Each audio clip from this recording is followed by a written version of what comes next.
welcome back to another episode of Deconstructing the Narrative. I'm your host, and I'm also a content creator with SADA Collective. My name is Erika, and today I have a really exciting episode because I'm joined by my roommate from school in New York, Jena. How are you, Jena? Good. How are you? Good. Thank you so much for doing this. I'm so excited to have you on here. Sweet. So we always just kind of start by asking all of our artists to just give us a background on what you do. So can you kind of just give us the rundown of what you're doing in the creative industry right now? So right now I am working as a fashion stylist.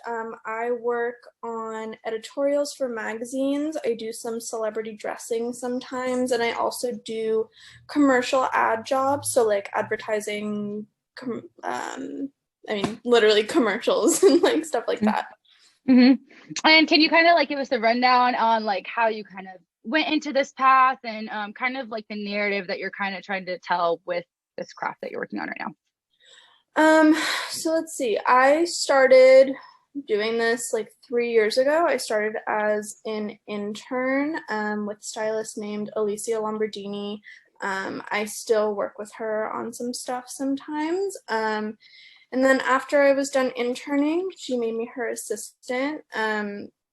So, you know, interning, you're kind of like running around, picking up samples from different places. And then once you start assisting, you're talking more with like brands and, you know, having more real conversations and in-depth conversations with all of these PR teams and showrooms and, you know, trying to piece together what clothes are available for what.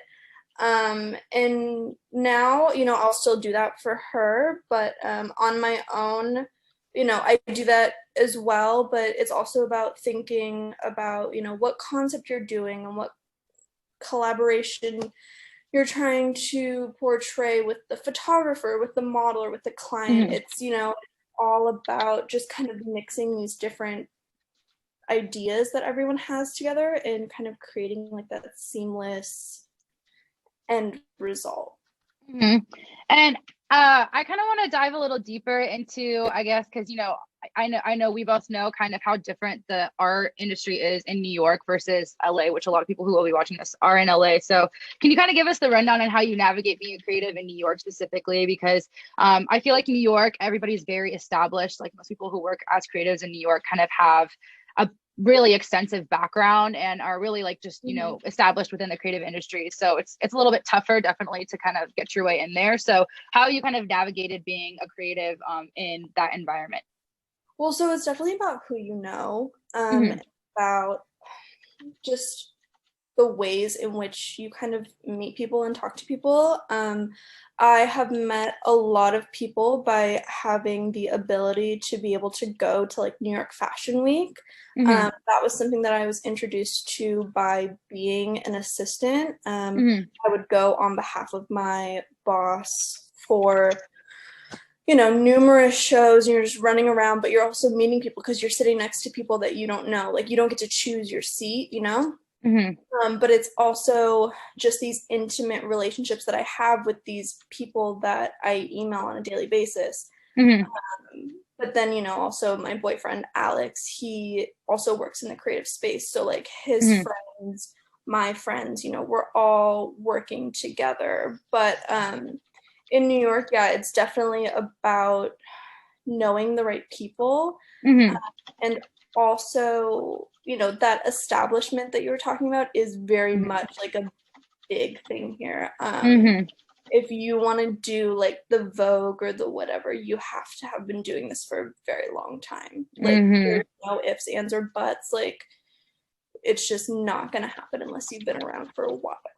And how do you navigate, I guess, having those conversations and kind of creating those relationships? Because, you know, there's a lot of people, it's taken me a really long time, especially to kind of be comfortable with like, you know, creating, you know, contacts and relationships. And I feel like especially a lot of creatives, you know, are very focused on what they're doing.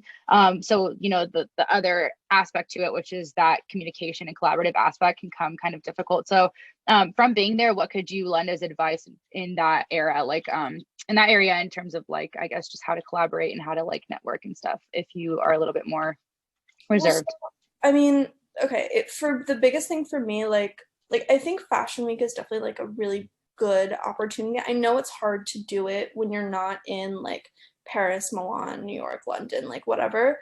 But I was extremely nervous, you know, the first few shows that I went to, because I didn't know anyone. You know, you think everyone's going to be like focused on like what you're wearing, and that's like not the case. But it's definitely just about like not being afraid to like go up to someone and just like, you know, either give them a compliment or something, and then just, you know, don't go right in for the, oh, this is what I do, like I'd love to work with you, like, you know, because when you do that, it's like not going to be an authentic relationship that you're creating. And then it's, you know, it's also just being able, once you kind of get your foot in the door, if you make a couple friends, they're going to introduce you to other people. And my biggest thing is always keep it casual. Like some of my favorite people to work with now, like we started out as friends, like it wasn't like a working relationship, if that makes sense. Yeah, definitely. And I feel like what you're saying, you know, just that being able to just go up and just have that that relationship outside of work is really important. And I think the mistake that a lot of people make is going up and, like you said, kind of just throwing their pitch deck all at once. And it's like, I think there's certain areas for that. There are certain people you do meet where that is important to do because they don't have a lot of time to sit there and chat with you and talk with you. But I definitely think most part, it's good to have that, you know, genuine connection with somebody, and then they're a lot more willing to help you if they know like you and your story and kind of what you're trying to achieve. So yeah, I can definitely second that one. Awesome. Cool. And kind of like you know, a little deeper into you specifically, what would you say like your narrative is or your story is that you're kind of trying to like tell through what you're working on? Well, so the thing is most of the time the stuff that I work on, it's not necessarily 100% my narrative, you know. Doing photo shoots, video shoots, or even like celebrity dressing, stuff like that, like it's not always going to be 100% my opinion. You know, there's always a photographer, or if it's for like a Target, an Apple or whatever, they have, you know, what they want, you know, and you can do your interpretation of it, but at the end of the day, it's most like 90% of the time it's never going to be exactly what you want unless I were to put it together, which I have done a few times. But my narrative, I guess, is more so, do you mean my narrative in like a sense of, I guess, can you define narrative a little bit more for me? Yeah, like what like message or story do you hope that people like take from your work? Like let's say when you're gone and you're not here, but everything that you've kind of worked on like exists in the world still, whether that be through photographs or through, you know, video or whatever. What do you hope that people like pull from that? If it is something that you worked on your own, I guess, not necessarily something that you worked on that where like the narrative was given to you, you know, like if you were to do a styling or a shoot or something, and make it yours, like what would the storyline be? I mean, so I guess I always like to I mean, I'm sure everyone likes to be different, you know? Yeah. I always try and focus on making sure that whatever I do, it's always going to translate well in the next 20 years, you know? You look at some styling stuff or like old editorials from like 20 years ago, and they're all in like round toe platform pumps and like all that kind of stuff, and it's like it's not in trend anymore. But if you were to look at something where if we're going to stick with the pump, you know, thing, if they're wearing pointy toe ones, you know, that's always going to be a classic. And it's about keeping things that are classic but like still keeping them fresh with the current times and not making it feel like, you know, oh, it's just another suit, or oh, it's just another like, you know, A-line little black dress, like whatever. It's about keeping it interesting but still classic and timeless and cool. Definitely. Yeah. And I kind of want to like dive deeper a little bit because I know when we were in school together, you were working a lot on graphic design. So I kind of want to like hear the story on like how did this fashion thing come to life? And I know you were always really into fashion, but kind of what led you into kind of pursuing this as your like career right now? Well, so background on me, I originally moved to, it's weird because I feel like you already know this, but yeah. I moved to New York to go to college, right after high school. I was going to Parsons School of Design, which is a section of the New School. I was doing their business major, which is called Strategic Design and Management. And basically, it's the only business major that the New School offers under Parsons. And I was originally doing that because I thought maybe I wanted to be I knew I wanted to do something in fashion, but I wasn't sure exactly what I wanted to do in fashion, because there's so many different routes you can go. But I knew I didn't want to design because I'm not crafty like that. But, what's it called? So I was, considering maybe like doing buying or doing PR or, merchandising of some kind. And then, I didn't even really know what styling was, but it was at that point where I was like, you know what, I just need to start taking internships and trying stuff out. And it just so happened that, I decided to take the styling internship. And through doing that, I was able to go and visit all of these PR offices and kind of briefly talk to them and realize that that wasn't for me. They're sitting in a cubicle all day for the most part. And I knew I definitely didn't want to do that. So, and again, styling was this weird world. It was something that I didn't know was a thing. I didn't realize that people even really did. I thought it was all fashion editors, and I knew celebrity styling was a thing, but I didn't realize that how, even though it's a small industry, it's still a very big industry. At the same time, there's a lot of people that are full-time stylists. And I was doing graphic design for a little bit, but it was something that, I don't know, it just kind of switched, because in my mind, graphic design and styling are somewhat kind of similar because they're both extremely visual. With graphic design, you're playing with type and color and pictures, and with fashion, you're still playing with color, but you're also playing with textures and shapes and silhouettes. And in my mind, they have the same fundamentals. It's just one's more online, one's more offline, and I enjoy being on set and having that experience of being able to create, and again, it's still very similar, create that final picture. But I think at the end of it, fashion was just so much more exciting to me than sitting and drawing all day. And I still do that, but it's just different. Definitely. Yeah, that's so cool. It's so crazy hearing everything that has just happened, and I'm so proud of you and so excited for you that you kind of taken that route and it's all worked out. So that's so cool.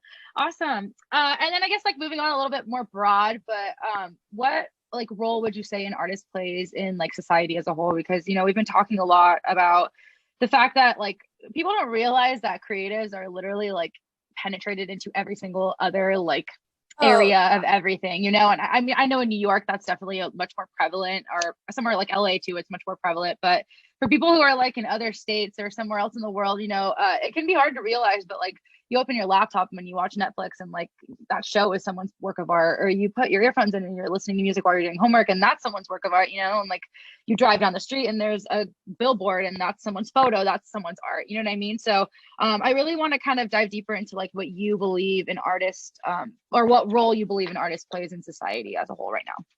Well, I mean, literally everything that you see with your eyes that isn't nature or a living thing, someone has created that.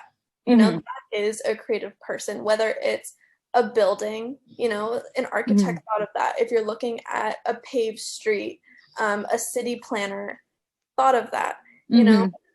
Literally everything that you look at, I'm sitting in my room, I'm looking at my TV, someone thought of that. Someone thought of the type font for the brand of the TV. Someone thought of how the Apple TV should look like, creatives are literally will shape the entire thing that you're looking at. And my creative process could be considered, maybe not as practical or realistic as compared to an architect who's building homes for people to live in, but there's all these other creatives, you know, and I think that creatives in reality kind of just make the world beautiful because they're creating all of this, you know. I mean, we wouldn't really be anywhere without creative people. Definitely. Yeah, we wouldn't have anything to enjoy or anything to look at. Like, I think I just interviewed someone and she said something like, literally without creatives, she's like, there would be grocery stores and roads and that's it. And I was like, that's so true. Like, we literally wouldn't have anything to do but eat and like sit around. So everyone needs to realize that. And I think it's just, you know, it's hard to like think about it because these are all luxuries that we have on a day-to-day basis. You know, we open our TV and we just think it's TV, it's a show, whatever. Like, you know, like we're gifted that, but like, okay, who made that? You know what I mean? Like there's a whole process that goes on behind every single thing that you look at. And I think it's really important that we kind of dial in on that. And yeah. So I guess moving on, I kind of want to talk to you a little bit about COVID, especially like in New York. I know New York and LA were both really hard hit. And kind of how you navigated being a creative, especially with something that's so like you need to be with people, you know what I mean, as fashion, you know, styling. So how did you kind of navigate throughout that time, and what I guess tips do you have? I mean, up until I think July, work was dead. Like everything was closed, nothing, absolutely nothing was happening. And then, you know, once kind of July started happening, things started trickling in. I mean, you know, I'm working more regularly, but like I know other people that aren't, and like these showrooms, they're not open or at full capacity or anything yet. Like I'm used to, like pre-COVID, I would prep like say a photo shoot for a magazine. I would prep it in 3 days. Okay. Now I need to give myself a week and a half because of the limited capacity of all these other people that I'm talking to. You know, they're not in office every single day of the week. They're not going to be there all the time, or even like they don't have access to all of their samples because they're either they put them away in storage or they're still in production because the production factories were closed during COVID. But now that things are open and we're doing photo shoots, I mean, New York and LA right now, the way that they're operating for photo shoots are extremely different. LA is definitely a little more relaxed. Yeah. I can second that. Definitely. But I mean, you know, masks are required for anything that I'm doing. All of the sets that I have been on, we've had to be COVID tested either on site or before the shoot, and then you also have to sign like a waiver saying that like you're not going to sue anyone or hold anyone else accountable if you get sick from being on set, which is like a thing in and of itself. But I know in LA, like they're not doing COVID testing all the time. Like masks are like optional. But no, I mean, I did a music video shoot 2 weeks ago and I got tested 4 days in a row. Like, oh my gosh. I mean, it was a massive production. Like there were more people than probably should have been on set, but like they like it was insane. But I know they're not doing that in LA. But I guess tips, I mean, if you're going to be on set, you need to make sure that you bring a new, fresh, disposable mask. You aren't supposed to wear fabric masks just because, at least for me, because you're going to be so close to another person to help them get dressed. Like you can't really social distance, like helping someone put a necklace on or something like that. I keep hand sanitizer in my on-set bag. Every time I'm about to go up and touch someone, I put some on my hands just to make sure. And then, I mean, it's also just being socially distant when you can. I mean, it's really the best that you can do. Like, you know, I feel the most for like the makeup and hair artists because, you know, they have to be so close to someone and they have so much sanitizing to do and they have to wear a mask and a face shield because the other person has to take their mask off to have their makeup done. And it's a lot. It's a lot.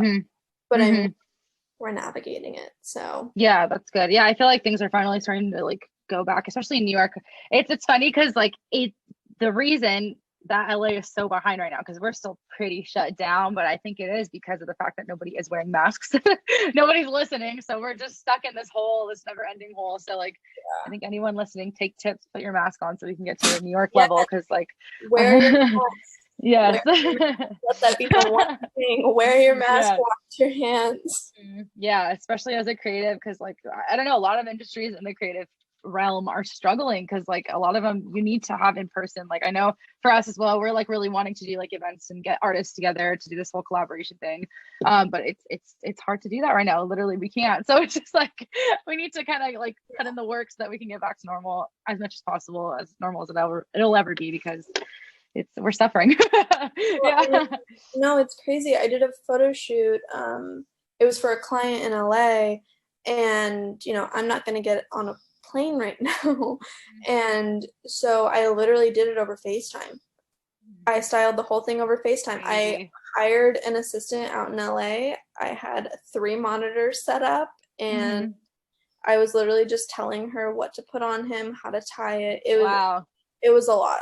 It was a lot. I don't know if I want to do that again, but I mean, that's the reality that we're in right now. But it happened. Yeah. At least you could make something work. Yeah. I think, we're just finding how, great technology is right now. You know what I mean? How blessed we are to kind of have access to the things that we do. Cause like this interview series, I would have much preferred to do it in person, but like, it is what it is. But at least, we do have the technology, and, we're kind of navigating through and talking to everybody. We've learned how people have kind of gotten around this, and it's not ideal, but it's also really cool to see how like people have taken what's going on and ran with it. Like I know a lot of photographers who have done a lot of shoots over Zoom, you know what I mean? Like kind of like everything. It's so cool. So it's like, it sucks, but it's going to be like a marker for this time later. We're going to have like those photos to look back at and be like, okay, well, at least like creation was still happening, and I don't know. I think it's going to be cool to kind of show that when like kids are asking like, what was COVID? You know what I mean?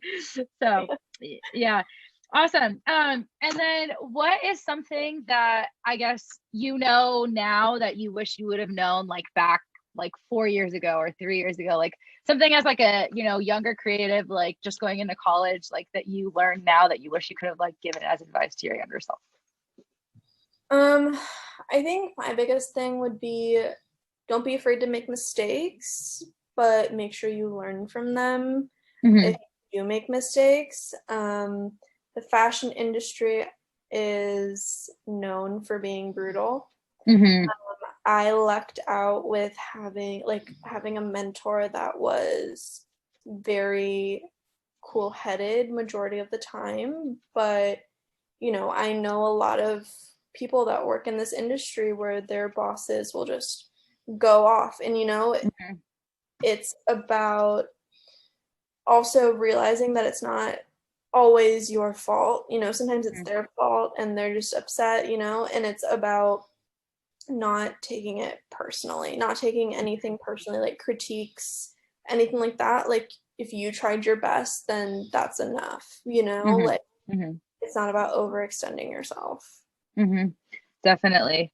And do you have any like other advice that you would lend to like a newer creative, maybe not necessarily in the fashion industry, but just as like a creative entering the industry, on like how to navigate it in general?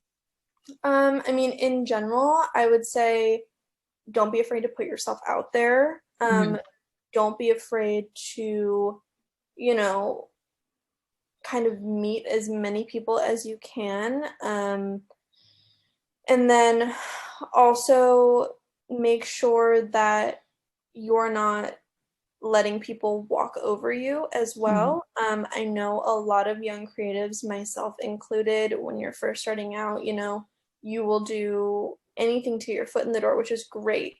But sometimes that means, doing stuff for free or reduced rate, or doing something that you don't want to do just because, someone's asking you to do, what you want to do eventually.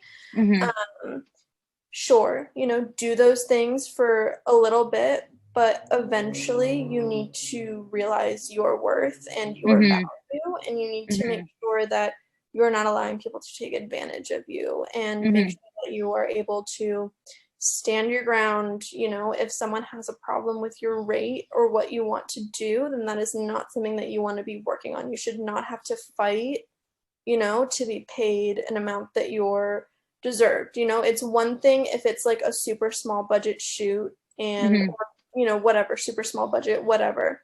And, you know, everyone's taking a reduced rate, but if you're doing something where, oh, should have muted that, sorry. If you're doing something where, you know, they're just trying to pay you less to like put money elsewhere into the project, like say they want to pay the photographer more but not you, like don't allow that. Right. Don't allow that. And how have you kind of dealt with like situations like that? Like how do you, I guess, deal with like being in a position like that? Because I think that's something really interesting to talk about too, for younger people to kind of understand how to like approach those kinds of situations. And I feel like you've had enough professional experience to kind of give some, you know, advice on that.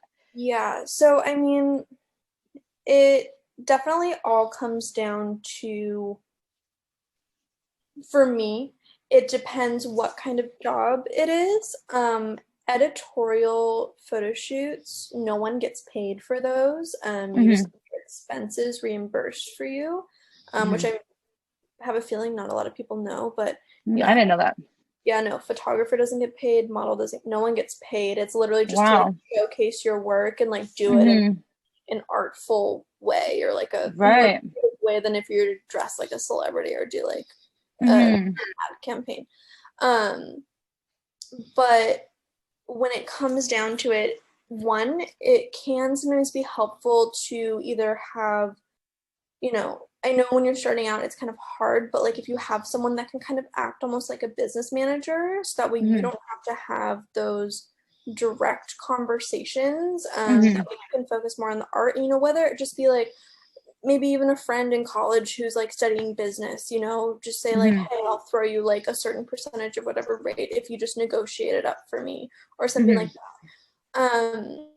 If you can't do that, then it's really just about standing your ground in a sense. You know, most of the time people reach out to me, they ask me what my rate is, I tell them what my rate is.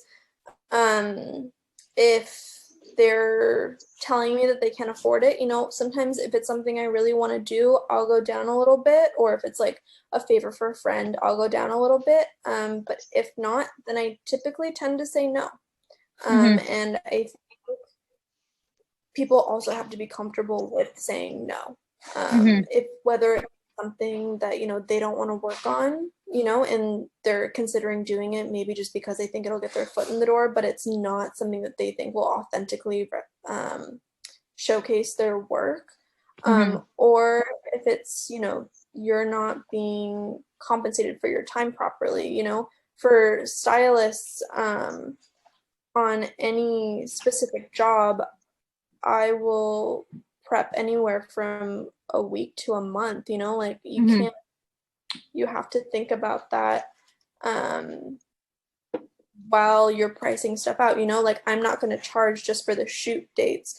I'm also going to charge for the prep dates, because if I only charge for the shoot dates, then like I just wasted a month and I didn't get paid anything. Oh shit, I can't pay rent, you know, like it's also being smart.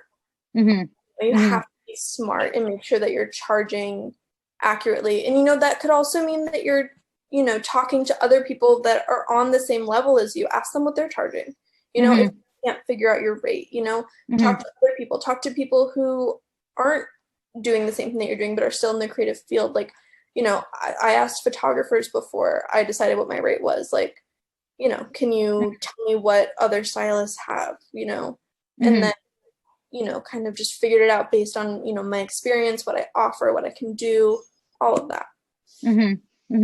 Definitely. Yeah. I think, you know, working with that too, and just being able to have those conversations. And I really like what you said about like utilizing your peers to kind of help you out in situations like that. I think we often think, you know, as creatives that like we need to have like everything set up. Like I am someone who very like, I won't go into everything unless I have like the perfect person. Well, I was like that. And now I'm kind of learning to kind of rely more on like people who I meet in school or people who I meet as, you know, creative in the creative industry, as those people, because like, you know, yes, they are your friend, but they're also there to help you, you know what I mean? And I think this whole creatives helping creative situation is really important, especially in this industry. I think there's a lot of competition. We view our peers as competition for a lot of the time, but I think that's really ridiculous because like, you know, in any case, like 2 minds are always better than one. Like no matter what it is, you could be the most amazing like person at what you do. And like if you have another creative mind like with you, like it's always going to turn out better than if it was just you, you know? So like I think, you know, being able to utilize your peers and kind of ask them for help when you need it and be able to offer help when people need it, you know what I mean, is really important.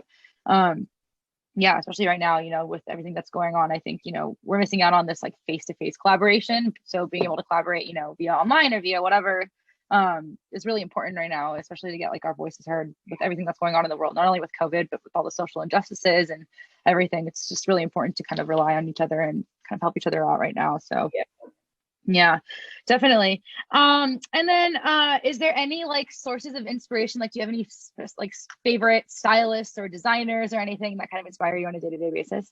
So right now my favorite stylist is Samantha Burkhart. She does Billie Eilish and Rosalia. Oh, amazing. I am absolutely obsessed. In terms of brands, right now I'm really, really obsessed with a brand called, oh my god, no, I know this. 10 p.m. my time, by the way. I'm really obsessed with a brand called the Attico right now. It's super colorful, very like, I don't know, some of it gives me like 80s vibes.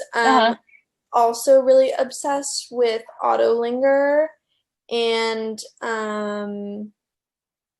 who else? I love the Area, and also Sally LaPointe is great, or I guess she just goes by LaPointe now. You know, I mean, I could rattle off a million. Yeah. Very few. But yeah, no. I mean, I think every day there's like new inspiration, you know? Like I find new stylists and new designers all the time, and then I become obsessed with them. Like things are constantly changing in that world. I feel like, especially with fashion, it's like there's so much new stuff like every day. Literally. And like I guess kind of going off of that, is there like a dream project? It doesn't necessarily have to be with a specific person, but that you like really want to work towards, like in your career, like in any way? I mean, right now I would love to like style like a runway show. I feel like that'd be so much fun. I've helped on them like backstage, and that's an experience of itself, but I'd love to be the person that like puts together all the looks. And then, but I feel like that's like more of like a shorter term goal. Like long term, I don't know. I really enjoy styling like celebrities and like stuff like that. The editorial stuff is like also really fun, but there's just something special about like being able to have like an intimate relationship with like one person, and then being able to like build on that and like, you know, have like dreams and like ideas just like come to life. So I mean, like I would love to like eventually work with I mean, like Billie Eilish, but like that's not my vibe. But like I would still love, like her aesthetic is not my aesthetic, but like I would still love to do that. But I'm really into like, I love dressing men. Like I love menswear styling. So like a Timothy Chalamet would be like amazing, but I feel like he doesn't even need it. Like he doesn't have a stylist, and like all of his outfits, he's just that authentic, like literally like just there kid, and everybody's like obsessed with him, and I think it's so funny. He's great. Like he literally just exists in the world, and everyone's like, you're perfect. You just didn't have to try. It's amazing. Not wrong. Oh my god. Yeah, it must be nice. That's so awesome. Yeah, definitely. I feel like a runway show would be really cool. That sounds really awesome, especially in New York. You're like in the mecca for fashion and stuff, which is really cool. Do you ever want to like move over to like other cities to do fashion like design or fashion styling? Well, so New York is very editorial, kind of commercial focused. You don't see too much celebrity styling, mostly just because most of the celebrities live in LA right now. So, I mean, eventually I would I don't think I would ever fully leave New York. I think eventually I would like you know, get a second apartment somewhere else and like be like kind of like live in between them. I would love to have an apartment in LA just because I feel like it would be so much easier because I do jobs in LA, like not frequently, but like I do them, so like I feel like it'd just be nice. But I would love to live in Paris. I would love to live in Paris, but I don't speak French, so I feel like that'd be really hard, you know? Yeah. Yeah, definitely. But you can learn it and whatever. It's not that hard. I don't think. But yeah, no. I don't know. Yeah, I think Paris is like always like the dream of like anyone who's in the fashion world. That's just where you want to end up. Like everything is there. Like all the like just high-end designers are there. I feel like working on those runway shows and those editorial shoots would be like just another thing. So like elegant and beautiful. So yeah, that would be amazing. I would love to see you do that and accomplish that. That'd be so cool. Awesome. I think that's about everything. We have been asking everybody a last fun question. So do you have a favorite song right now? Can you share it with us? A favorite song right now? Wait, where's my phone? I just found a new song today that I really liked, but I don't know where my phone went. Oh no. I guess I won't use that one then. I've really been loving, it's this song called Posthumorous, and it is by Gus Dapperton. People, if you want to listen to it, you have to promise me that you'll listen to it all the way through because it starts out kind of slow, but it's a slow burn kind of song. You have to listen to the whole thing.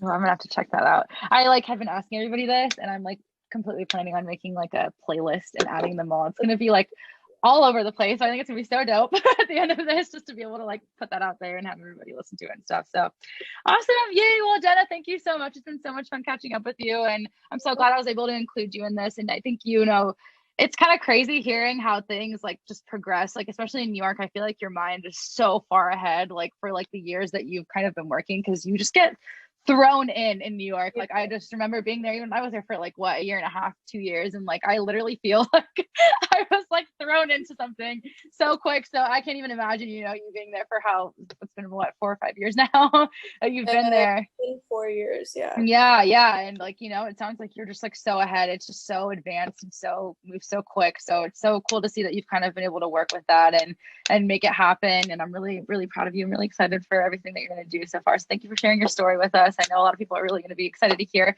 Talk to a lot of fashion designers, but not many fashion stylists. So I think this is going to be really great. So awesome. Thank you so much. And if you have any friends that would love to be interviewed for this, please send them my way. And if anybody watching is a creative, or if you have any creative friends who would like to be interviewed for this as well, we have a type form in our bio on SADA Collective. You can go ahead and have them submit an application on there. You can also have them email me directly at erika@sadacollective.com, and I'll get back to you as soon as possible. I'm actually in the process right now of going through all those and hand picking a few more, because we're doing our second round of interviews and we're nearing our launch. So now it's definitely a great time to get involved. So if anybody wants to do so, please go ahead and submit an application or send me an email.